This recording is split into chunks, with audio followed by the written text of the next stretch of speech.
Welcome back to Gavin's Sonex B.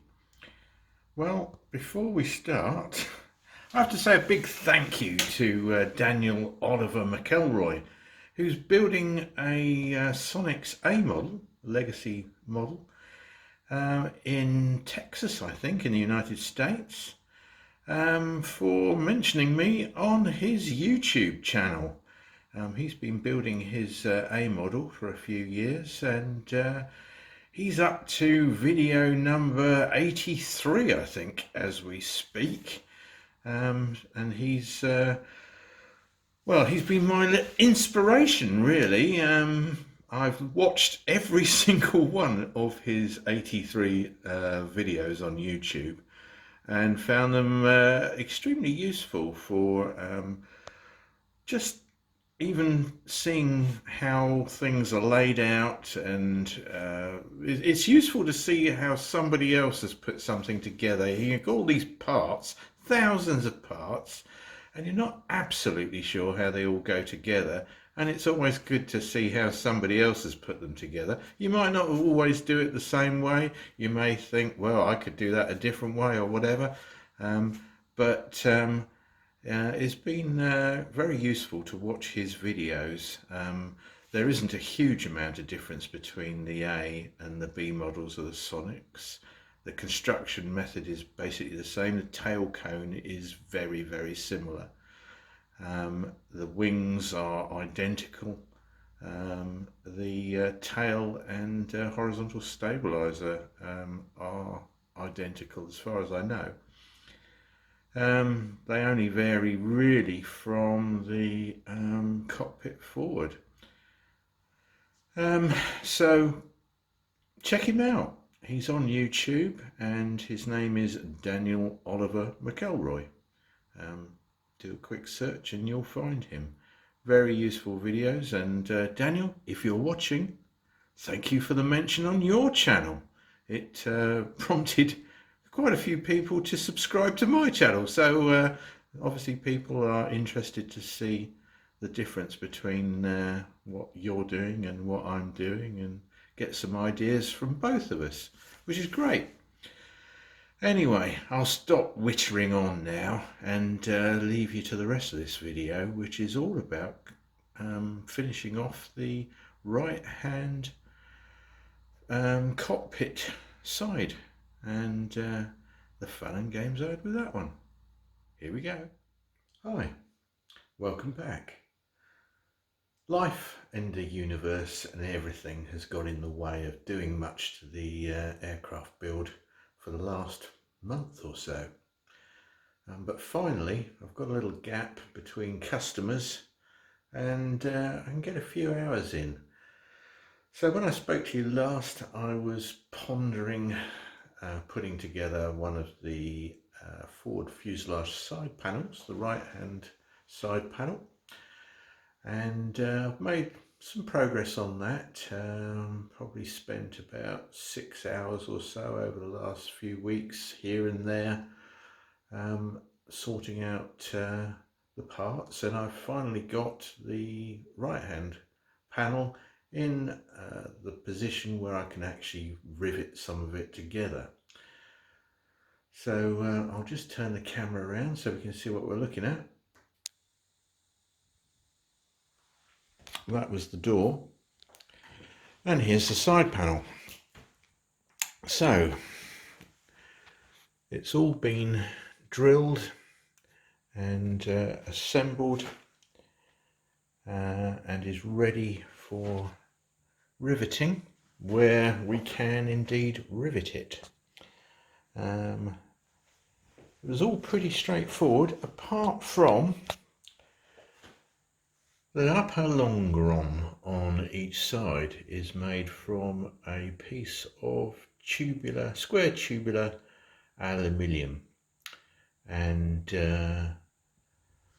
it's the only part so far that I've not been able to do myself. I looked at cutting it and decided that the best way of actually fabricating it was to do it on a milling machine really, because you've got to put the 3 slots in it for the gussets to go into, and you've got to cut 2 of the 4 sides out on either end for where it fits onto the tail cone and at the front firewall where the engine mounts go on, or the engine frame mounts go on rather. And it was just going to be too difficult to do with hand tools. I hadn't got anything here that would cut the those pieces out easily, and it wouldn't have been a nice job. So luckily, a friend of a friend, thank you Martine, in the village, her brother, who's retired and has a lathe and milling machine, cut them out for me, and he did a really nice job. I marked it all up on the metal and gave him the drawings, and he machined both of them up for me, and they're much better than I could have done by hand. So that's what I did in the end. And so I'm just about to flip it over. Everything's clecoed together on the other side, because obviously it's got to be riveted from the other side. So I'm just about to flip it over, get it all leveled up on some wood blocks, so that it's absolutely flat and straight, and then I'm going to rivet it together. So that's where we're at the moment. More later.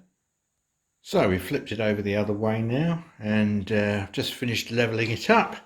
So I've checked it for level there, and also across the centre here as well, just to make sure that everything's leveled up, and it is. So the silvery cleco area there is where we're not going to be riveting today, so we're going to be riveting down the forward edge and up here, and the rudder support, and one of the 2 of these verticals. The other one is not to be riveted today, and then the whole of this rear section here is going to be riveted. It does say to rivet along the top edge here, but I'm not going to do that, because there are a lot of holes that have still got to be drilled in the top longeron. On the right side you've got all the holes to go in the top for the canopy hinge, and they're going to be in this area here.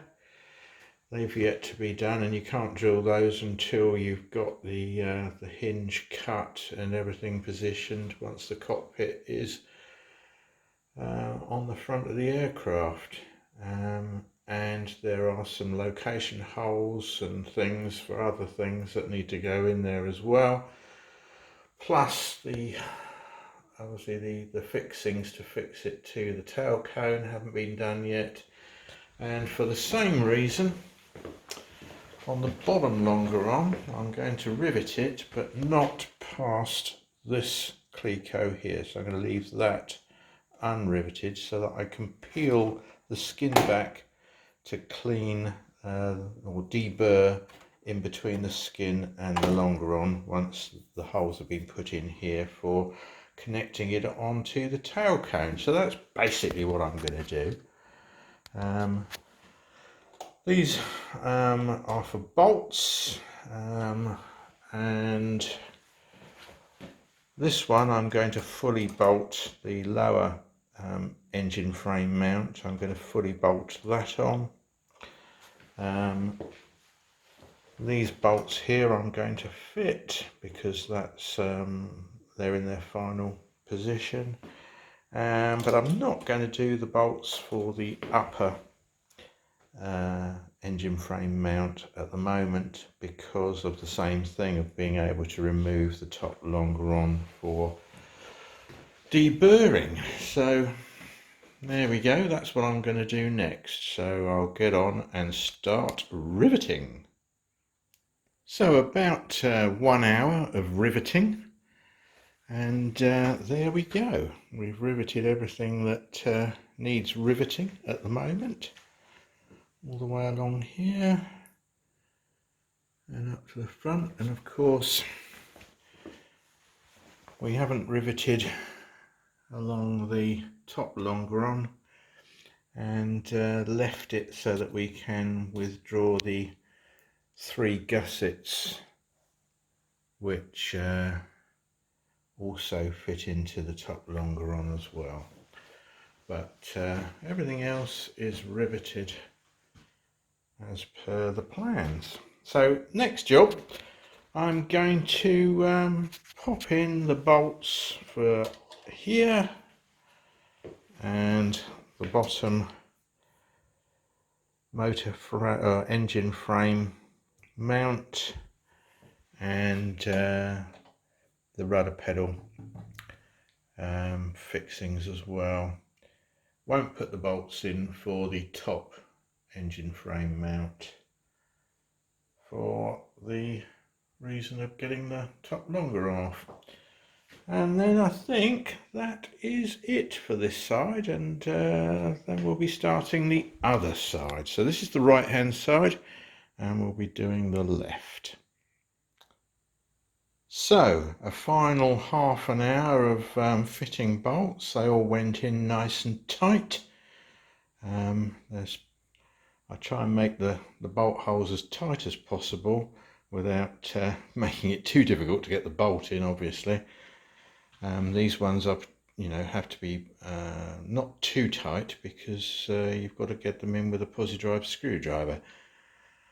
So a nice tight fit, and they all went in really nicely. We've got the 2 in there for the rudder pedal assembly on the other side, those 2 for that weird little bracket which I've still known none the wiser, and then we've got 8 down there for the right hand forward lower engine frame mount.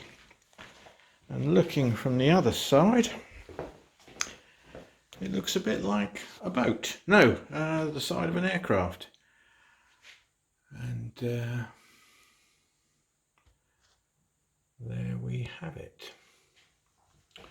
And that is now as complete as I can get it prior to actually assembling the forward fuselage. So the next thing to do is to put this to one side and start on the construction of the left hand side.